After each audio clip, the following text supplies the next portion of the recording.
And we've been really excited about this interview. We talked to a lot of cool people and interesting folks over the last 18, 20 years of doing this show. But tonight is one of the most awesome nights. It's a high-frequency edition of the Church of Rock. And we're happy to have Bhagavan Das. Welcome to the show, Baba. Thank you very much. You sound I can't hear anything in here. Okay, let me see here. How's this? Yeah, can you hear sound better now? Yeah, I can hear better now. Great. It's great to have you here. I know you haven't done an interview since you said around 96. That's a long time. Yeah, long time. I was in New York City at the time, so I was doing a lot of, more active stuff. So yeah. Like yoga centers, things like that. Yeah, everything. Just concerts, touring, just crazy life. And we just heard a song from the Now album, which a lot of folks that don't know was produced by Mike D of the Beastie Boys. Mm-hmm. What's your personal thoughts on that? Did you like the production on that album? Yeah, I do. I like it very much. Me too. It was difficult dealing because Grand Royal, the company that Mike D started, that the record was to come out on, went out of business while the record was in production. So we had to find a new home for it. So it was a difficult situation. Oh boy, probably didn't help a lot as far as getting the word out there. No, it didn't help at all because his machine was down and we couldn't use it to promote the record, so it just kind of fell by the wayside. Yeah, it's a great record though, Yeah. and I really dig it from beginning to end. It's got such a great production and the beats to it, and the vocals, of course, stellar as always. Yeah.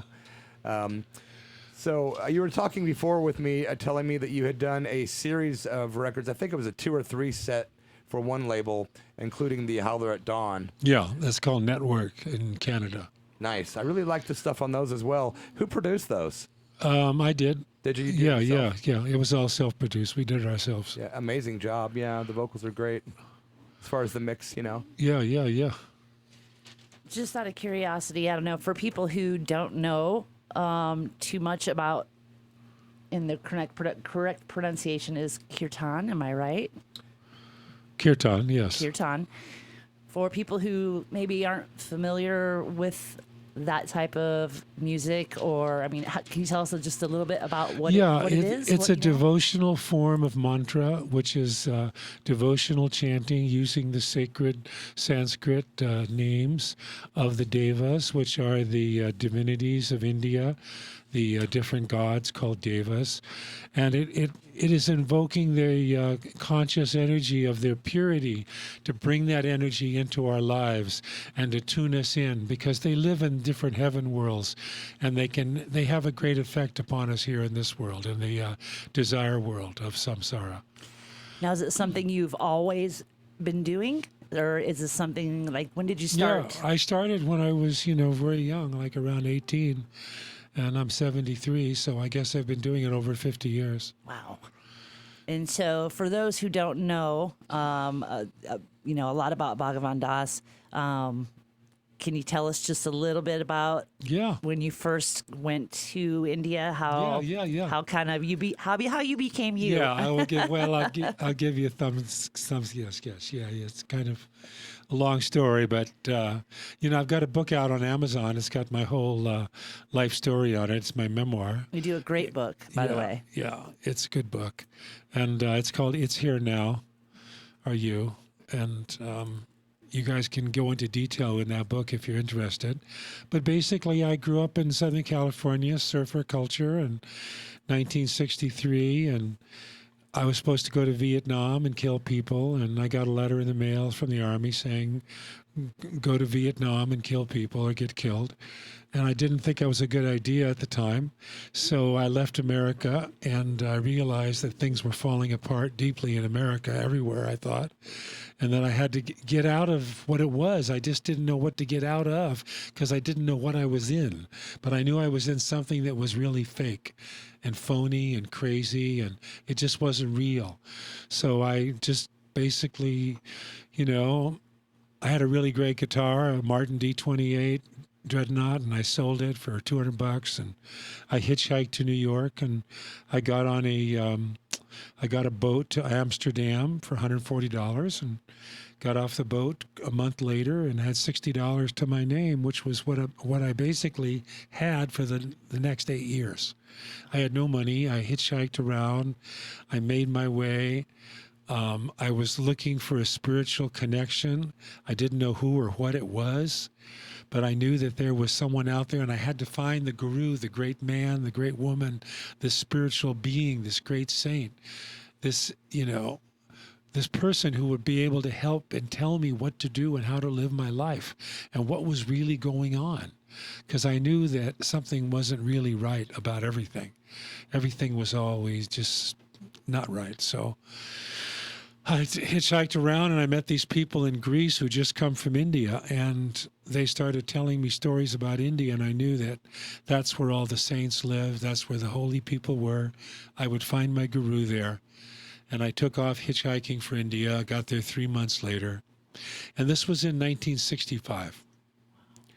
So I got to India and basically went into a retreat for a month called the Temple of Silence, and totally freaked out. And I'd never been alone by myself in my whole life before, and it was just a really traumatizing experience, but it was very powerful.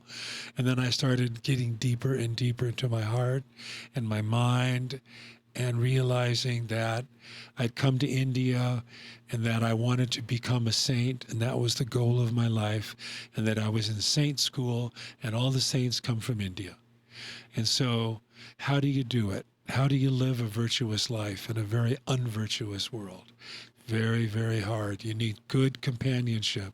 You need to be around very pure, upright, high-minded, ethical people, which you could still find in India in those days.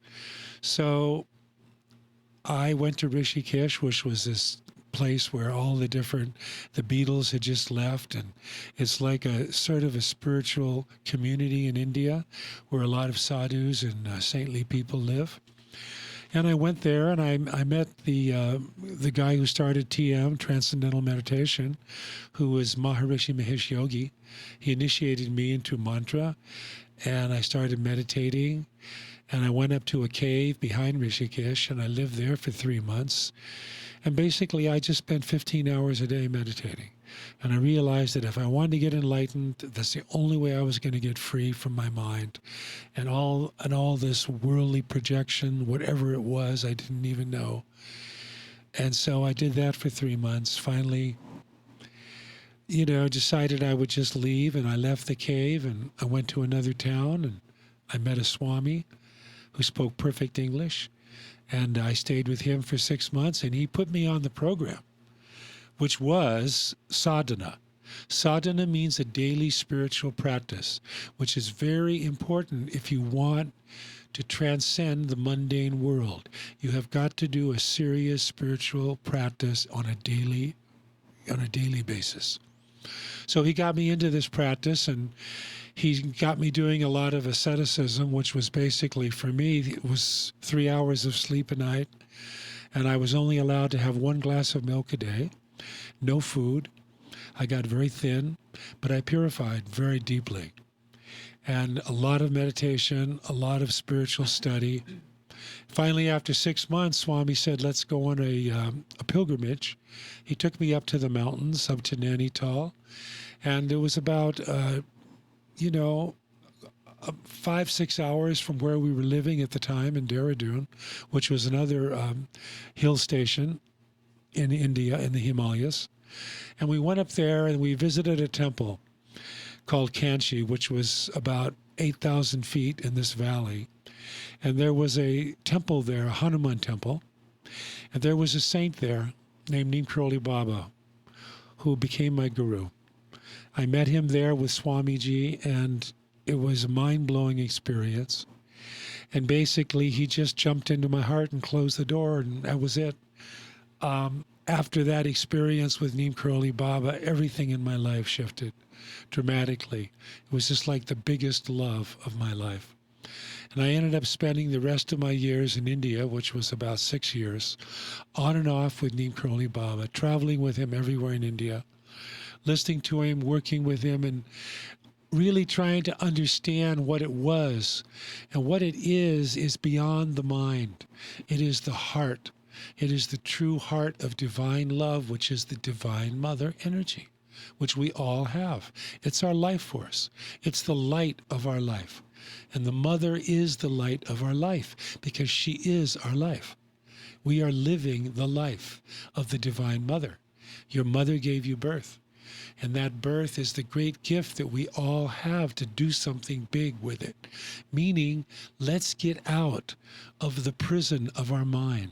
Let's get out of all of this craziness that we've all created and everyone's running around doing such mundane, meaningless things. What does it all mean in the end? We're all going to die. We're all going to leave this world. And why are we here? And what precious time left do we have? And what can we do about it? And these are the things that we need to think about and do something about it, because nothing's going to change until you change.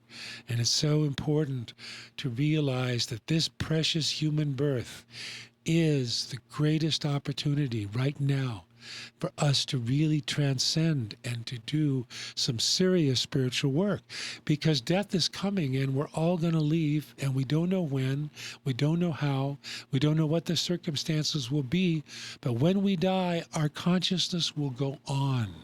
This is the important thing to realize. We are not this body. We are living in this body. We are a guest. This is our motel. When we leave, the consciousness goes on. What will carry us forward is our action, either virtuous or unvirtuous. Happiness comes from virtuous actions. Unhappiness comes from unvirtuous actions. We all know what it is. You know, it's very, very simple. So that's what I'm all about. I'm trying to do my best to purify myself and take care of myself and live, a really exemplary life and be an example to other people. And I really pray that, I could leave something really good behind in this lifetime and be an inspiration for other people to change. Well, I think you've done a lot of that. You've done a lot of that so far. Wow. I'm just trying to take that all in. I know it must have been, I'm just going to jump a little bit ahead of things here just because of time, but I know you spent a little time in Tibet after you were in India. What was it like coming back to the States after being... Oh, coming back to the States was you came back to New York? Is that where you went? Yeah, I came back to New York City, and it was really, really harsh and hard on me. It must have been. I can imagine. It took me actually years to get my bearings in America and the West. I was very, very at home in India. And, Indians in India is a very intuitive kind of culture. And I learned to speak the language fluently, and I just felt this amazing freedom and openness there in India. When I came back to America, it was just really hard.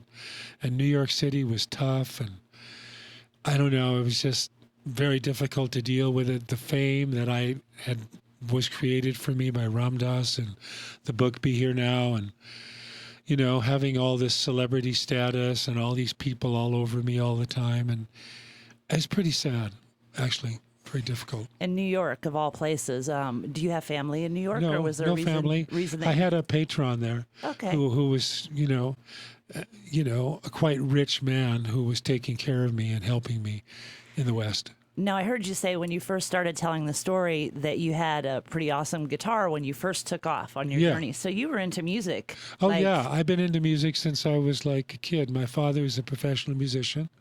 He had great big bands, like big dance bands in the 20s and 30s. He wrote a lot of music. He was very big in Hollywood and very successful life as a musician. That kind of music. Yeah, big band. He had 30-piece orchestras. And very, very, so he wrote music, and I was playing drums with him, and he was teaching me, music since I was just a young kid. Now, I had said something to the Reverend here, Derek Moody, recently. We were talking about what are we going to ask Bhagavan Das, and, there's so many questions we want to ask. And one of the ones that I just kind of thought of was, what do you think if you could go back and, you couldn't go to India and you had to go to college or whatever and do a different career, do something different, what would you have chose to do? And now I'm thinking maybe it might be professional musician. Oh, probably, for sure. I would have definitely been a musician. But it's a hard road, too. It is a hard road. It definitely is. But since we're talking about music, and a lot of people listening are obviously music fans because it's a music show, and this is relevant. You're friends with a few people in the music world. You've had some circumstances where you've crossed paths with different folks in the music world. Yeah. For instance, Chris Novoselic is a friend of yours. Yeah.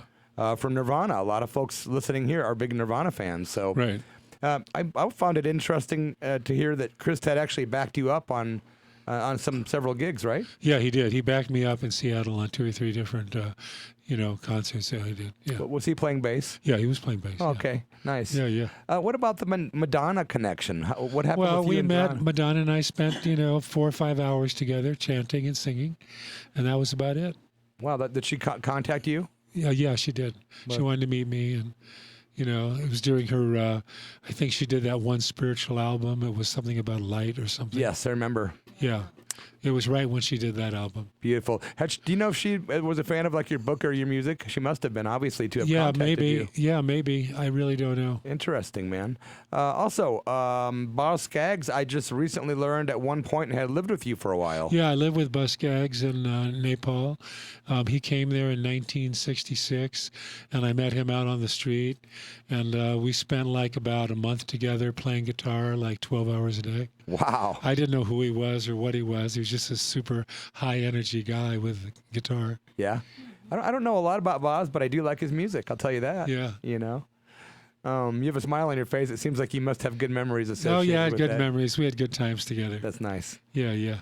Also, the Dead. I know the Grateful Dead and you had somewhat of an association. You knew Jerry. Yeah, I knew Jerry and kind of knew him more in the astral plane than the physical plane, and spent a lot of time on LSD with him, like eyeballing him and working with him. And I had a chance to open up for the Dead in 1990 for the New Year's show, and I got to do Ram, Ram, Ram, Ram, Ram, Ram, Ram for about 20 minutes.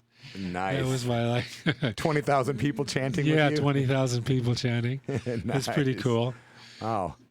That's some Shakti. Yeah, and they had a big, they made, it was very interesting because it was like, this was the one time that I was doing this thing for them.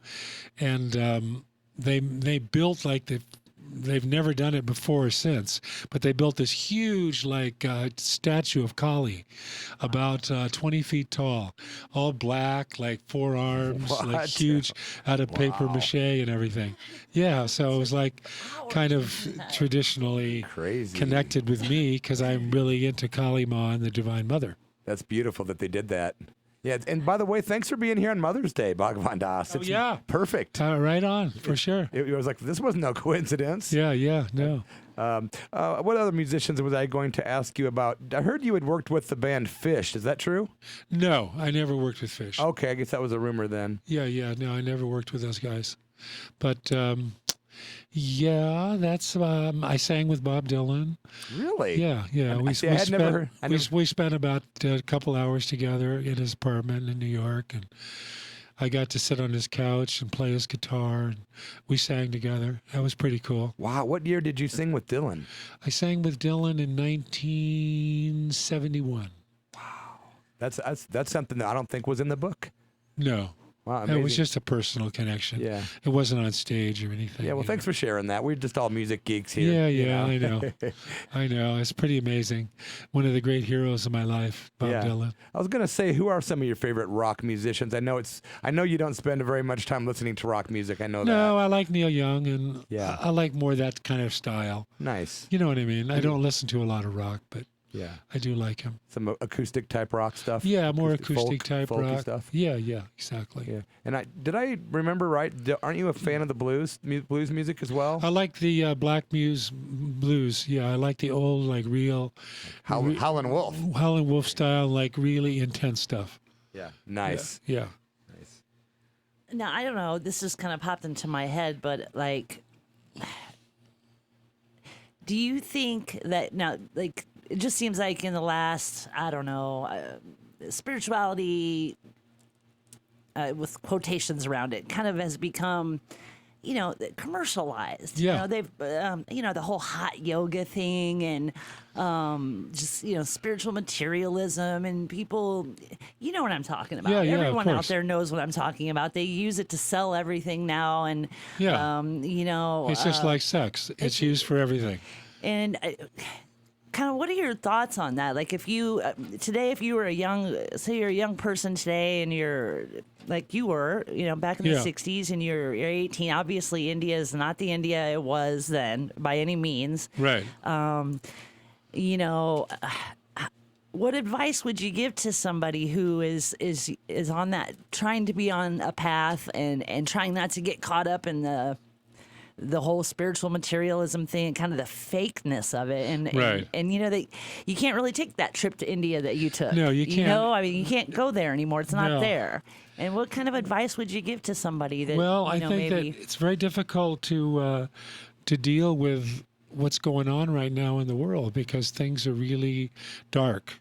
Okay, it's called the dark Dharma ending age, or Kali Yuga. And everything is just massive, fake lies, and people are just going crazy, and people don't know where they're at and what's going on, and the materialistic lifestyle has kind of run its course, and people just can't afford things anymore, and America's falling apart. And this is the truth. I mean, there really is no future. The future has got to be in your own deeper connection to the source that you have to find within your own heart, within your own self. It's very, very important that you find this out. What I can just say is you need a spiritual friend. You need a guru. And they're super hard to come by, because there are very few left. They're all charlatans. They're all commercial. People have all sold out. All they care about is for this life. You see, this life is just so fleeting, and it's so short. And so we suffer and do all these things to build up this life, and we leave naked and alone with nothing. Just like we come in. Exactly. So our soul, our spiritual life has got to be developed within ourselves. And what you can do, you can pray, you can be alone, you can read good books. You can find some type of, I really feel strongly that Buddhist meditation is the best way to go now, because as corrupt as every system is, there's still a very deep purity in Buddhism, because Buddhism is a religion of liberation. It's not a religion of joining up or becoming something. It's something of bigger than that, in the sense that it's to be free. It's to liberate yourself from your own defilements, from the negativity of your own mind, and learning how to meditate, and learning how to sit still, and learning how to just be with what comes up, and not grasp it, and not become attached to it, and not just, have to go with every thought, because it's just thought after thought. They're like birds flying through the sky. We just have to let it go and let it be, and just fade back and just be free. So well said. Baba Bhagavan Das is celebrating his 73rd birthday Thursday, this coming week, in Ashland at Pioneer Hall, across from Lithia Park. 7:30 p.m. Kirtan. It's all ages. So if you're someone that's seriously interested in what you're hearing, if you're already interested in Baba, you've heard, read some of the books, come on down to Pioneer Hall if you'd like. It's going to be Thursday. That's the 17th at 7:30 p.m. Suggested $20 donation. We had to rent the place, and again, it's Baba's birthday, so come down. Yeah, and even if you haven't read the book, or if this is your introduction to Baba Bhagavan Das, is tonight here on the Church of Rock, I really encourage you to come down to the Pioneer Hall and check this out, because it'll be an experience like you've never had. I really think I would encourage everyone to come and just kind of just be, and open your hearts, and it'll be an experience you won't forget. I can guarantee that. What can people expect, Baba, if they're listening and they're wondering what's going to happen when I go down there Thursday at 7:30? Well, we're going to chant. We're going to get everyone in the room chanting for a couple hours, and we're just going to build the energy up. And I'll do some talking, and we'll just connect together as a group, as a spiritual group, and just like be singing the divine names of God, the divine names of the Holy Mother, divine names of Lord Ganesha, Shiva, etc., the Hindu Godhead. Well, because it's universal. It's very universal. It is. Yeah. And we really appreciate you making the time to come by the KSKQ station today to talk to us. It's been great. Mother's Day with Baba. We've been trying to take care of some issues with the telephone. There's always reality behind all these, we're talking all this love and bliss and good times, but behind the scenes, we're dealing with Apple phones. So, yeah, if someone out there in Ashland knows something about these phones, or if you're one of those hacker types, iPhone. An iPhone type, if you know stuff about iPhones, we need some help. We're actually down here at the station now. If you know where we're at, stop by and help us figure stuff out, man. Bhagavan Das, it's great to see you as always. Thanks, man. Yeah, thanks for being here. You're welcome. We'll see you Thursday. Okay, Om Mani Padme Hum. Om Mani Padme Hum. Om Mani Padme Hum.